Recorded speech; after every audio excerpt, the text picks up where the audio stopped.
Hey, YouTube and podcast world, it's Dimitri, and today I am fired up. An article came out. It's kind of triggered some of the projects I've been working on lately, some of the issues I've been thinking about, but today we are going to talk about the education gap. Okay, so just to give you a little bit of background here on what I've been doing on this, I've spent over a year, maybe 2 years, trying to figure out how to make this concept so crystal clear. I wanted it to evoke a lot of emotion in people. I know people would be upset on one side. I wanted people to be concerned. I wanted people to be a little bit motivated. But I wanted to make this like a documentary and have shots of me being interviewed essentially. And I have like a whole setup. I set up a whole area for this. I put chairs, I have bookcases in place, shrubbery. And then I ran downtown and I shot a bunch of footage of cars moving in streets so that when you had the documentary, I could add different sound effects, street sound effects, video footage to really encapsulate more of the emotional and also like the deep feelings I have behind the education gap and trying to explain this in a way that really strikes a chord with people. Right? I didn't want this to be just another YouTube video or a podcast where I just lightheartedly chat about this.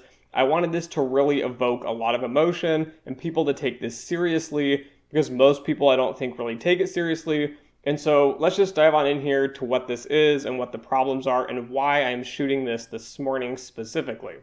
Okay, so let's start off with looking at the economy as a whole. So the documentary I was trying to put together would start off with talking about the issues we have with the economy now and the world around us in the sense that everything is starting to become data driven.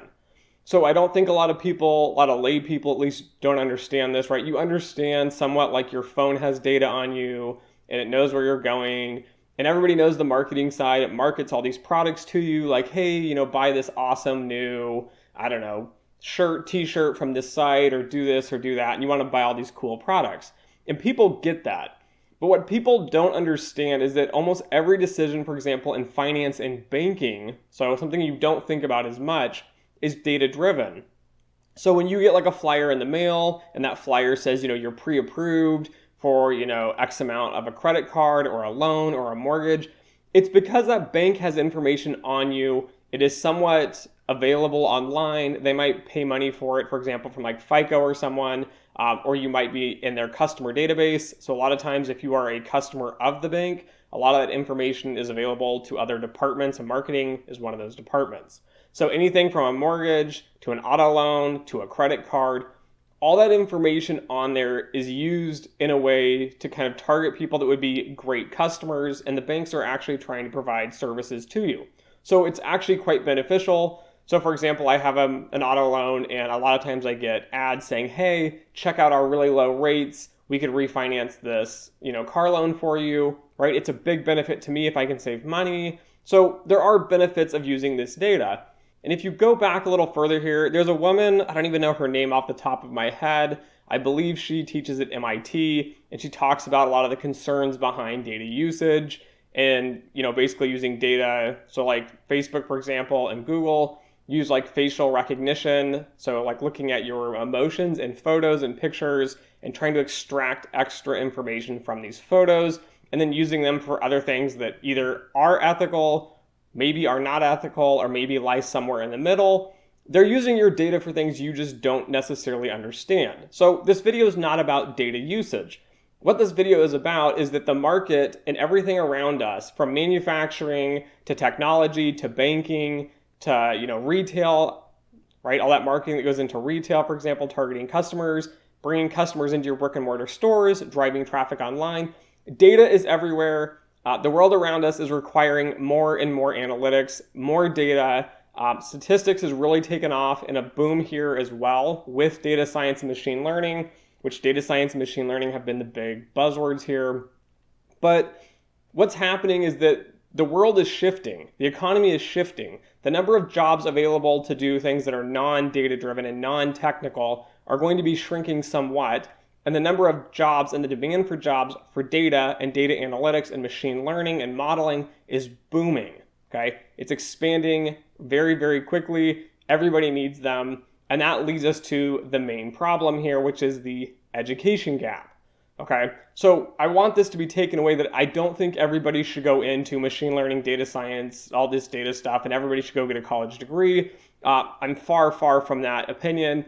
We need jobs across the board to do a variety of things. However, as more jobs come up in the data side, we need more people in those areas. So we need to shift people around. So like students that are coming up, for example, if we need 10% more people in data and data analytics, we just need to shift 10% more of those people into the data and analytical world, okay?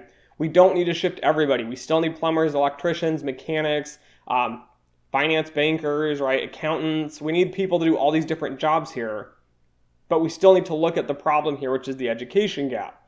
So you hear a lot. So the tech industry says, the biggest skill in demand is, data science. And yet, we're really having a hard time hiring. There's just not enough people. And then you go into like finance and banking and quantitative finance, and you hear the same story. And yet when you start looking through LinkedIn, you look online, all these people are complaining, hey, I went and I got a degree, from XY, university here. And this university, I got this analytics degree, or I got a machine learning degree, and I'm unemployed and I can't find a job, and it's been 2 years. And so now I'm working at, say McDonald's or Target, or even like a marketing firm, which is awesome, but you find out they're not doing data. They're actually doing like customer relations or customer service or something else. And so there's this big disconnect, and people don't realize this. These companies are trying to hire people with skills that can actually do the job, right? Imagine a model that's going to predict if you're going to get a loan or not, and you take somebody without the real skills to do the modeling and the development, and they misprice you a loan. And so now all these banks are mispricing you. And for some reason now, to get a mortgage, right, I think mortgage rates are around 4% right now. Let's say you get a quote for 8% or 12%, and no one else will loan to you, right, for some reason. So now you're getting screwed over as a customer because somebody couldn't build a model. That bank or business is missing out now on the business side of it because they could have made you a loan at a more fair rate, but they don't know that because they don't have the models. The tech industry is having the same problem, right? They're paying big salaries, they're bringing in all these people to do analytics, and yet they're saying we don't have enough people. It's not that there's not enough people out there, it's that there's not enough people with the actual hard skills to do the job. There is a massive education gap, specifically in the US, and I know it's globally as well, so don't stick up your nose at us if you think you're from somewhere else and you're brilliant. This problem is global. And the issue you have is that people go out, they learn the bare minimums, they check the boxes, they learn 5, 10 skills, and then they think they're like an expert here. Like, I'm an expert modeler, and I have 0 years experience, I have a fake online degree, and guess what? I'm going to go out there and make an impact on the world. No, you're going to go out there and make a massive mess and cause significant issues, which is why it's so hard for the tech industry and the finance industry right now, and all these other industries as well. So if you're in manufacturing, right, how do you hire people that are super quantitative, that have the skills, that can build these models and do it correctly? You don't know, right? You're the hiring manager, but you're not a quant. You don't know. So you can go out and you can spend a ton of money and bring someone in. They might not be that great either, so they bring in worse talent as well. And now you have this massive expense on your corporation. You're spending all this money on analytics and data, and you're not getting anything out of it. So this is all tipping me off today. So we'll talk about this a little bit. From an article from the Wall Street Journal called MBA Programs Rush to Add STEM Degrees. This perfectly lines up with a video I published in the past quite some time ago, I believe more than a year ago, on fake versus real financial engineering degrees. Okay, so going back in financial engineering and then segueing into this article, financial engineering back in the day paid a ton of money because having somebody that could do math, statistics, and computer science is nearly impossible to find. It's nearly impossible to train these people because you have to be able to do it at a very rigorous level and have years of training to do this. So financial engineers were in high demand. They were paying a ton of money, but again, only to those that were very, very good. So they had specific master's programs that would do this.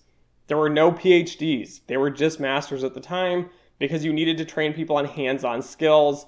And, business schools started getting involved in this process as well over the years. And so now it's starting to tarnish essentially what we had. So you have a math, stats, engineering program teaching math, stats, and engineering, and computer science, of course.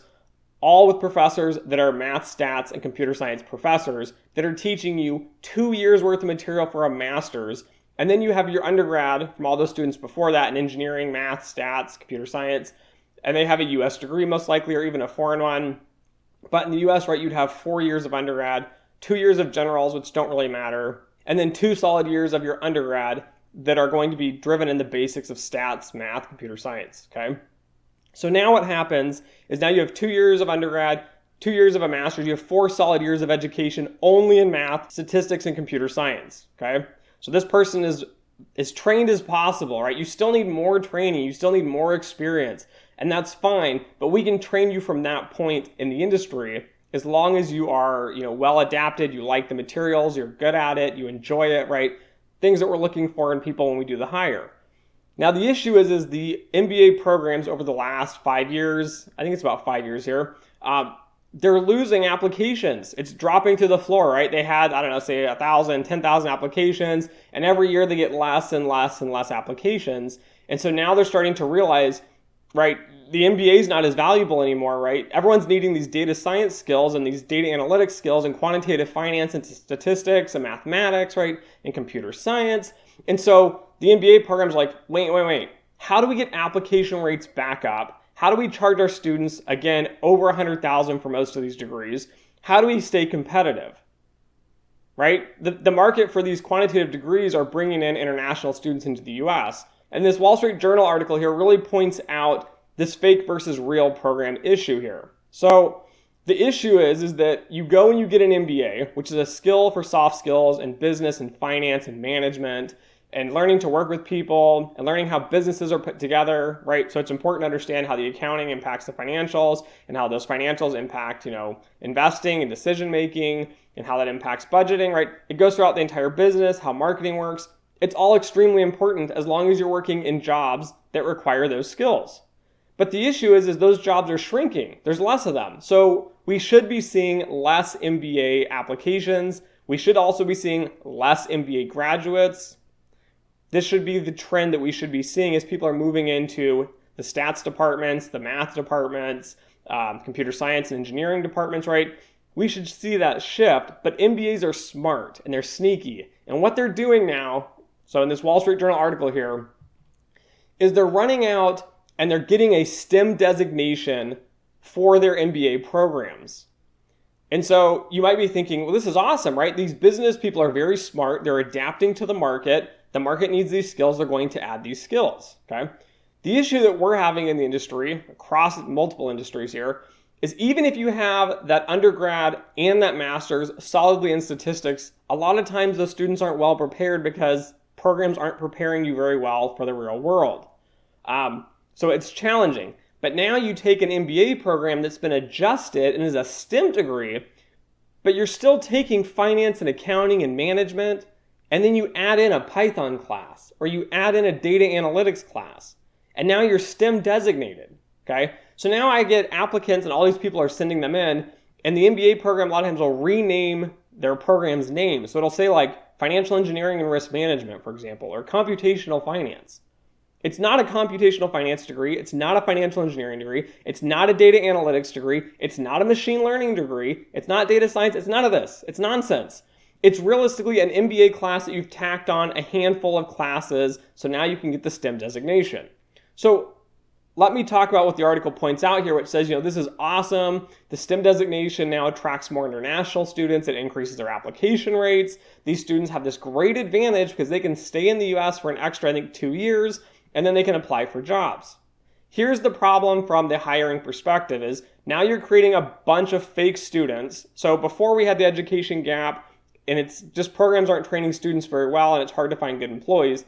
Now you're adding on a whole nother slew of students that are graduating from programs with names that don't say business and MBA inside of them. And then you're taking them and you're adding them to this pool of candidates I have to dig through as a corporation to find good quality talent. And these students aren't going to be able to do the job. So now you charge these students over $100,000 for an MBA, where you could get a stats degree for probably about 60 to 70, depending where you went. So you have a $30,000 difference for a degree that's not specialized in anything. You're not a business expert or a business specialist because you don't have an MBA. So a lot of programs won't hire you because you're not an MBA. Then you also don't have enough education because you only have a handful of classes in STEM classes. So I can't even use you in the tech world or in the business world doing analytics, financial analytics, quantitative finance. You don't even have the skills to do that. So who's the real winner in this whole scenario here? It's the MBA programs. They're making more money. They're trying to get application rates up.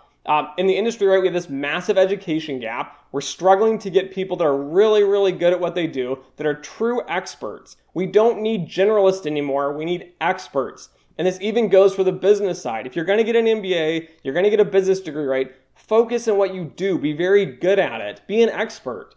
But don't try crossing all these different paths, and that's where a lot of the issues come in to play here. So we'll take a look at this finally at the capstone issue of education gap as a whole.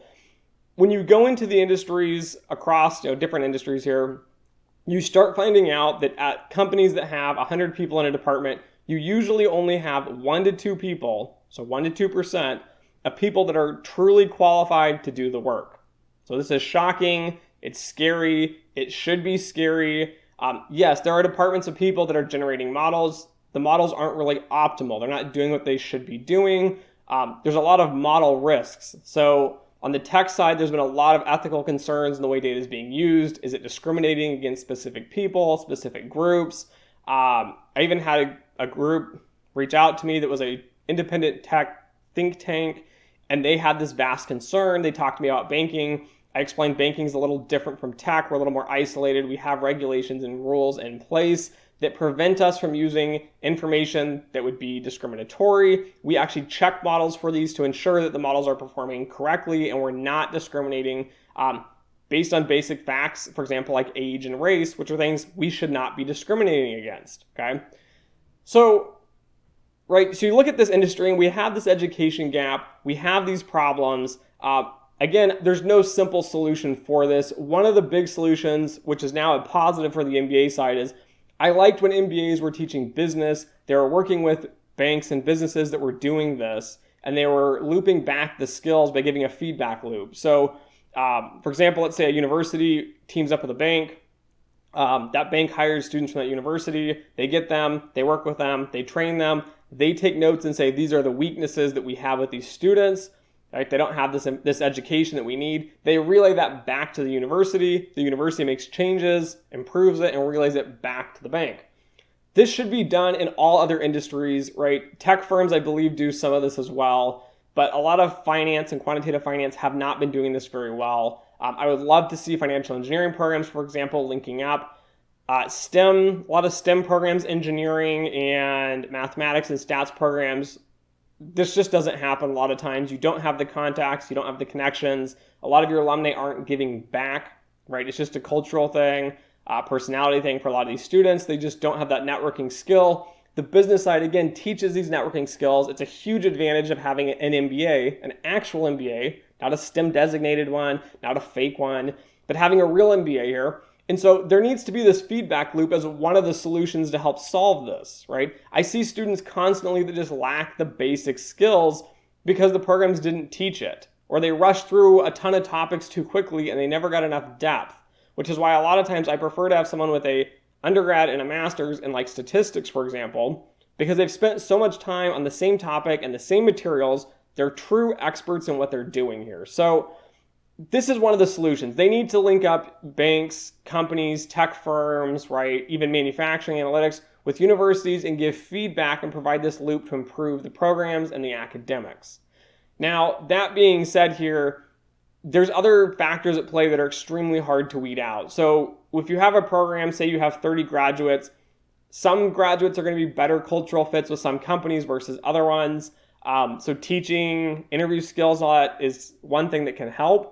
But at the same time, sometimes you're just not a good fit for these companies, and trying to weed that out is also another challenge. But in general here, I would like to see more discussion going on in the industry. I don't see it. Okay, I don't see this discussion going on the education gap. I don't see a lot of companies investing in their education, at least on the finance side and the banking side. More money needs to get put into developing better talent. Yes, you have the degrees, and yes, you might be an awesome hire when we get you. If you don't continue to drive, if people in these banks, right, don't continue to invest inside of you, it's a big problem. Again, I can't speak too much on tech here. It seems like they're doing better education. It seems like they have better retention.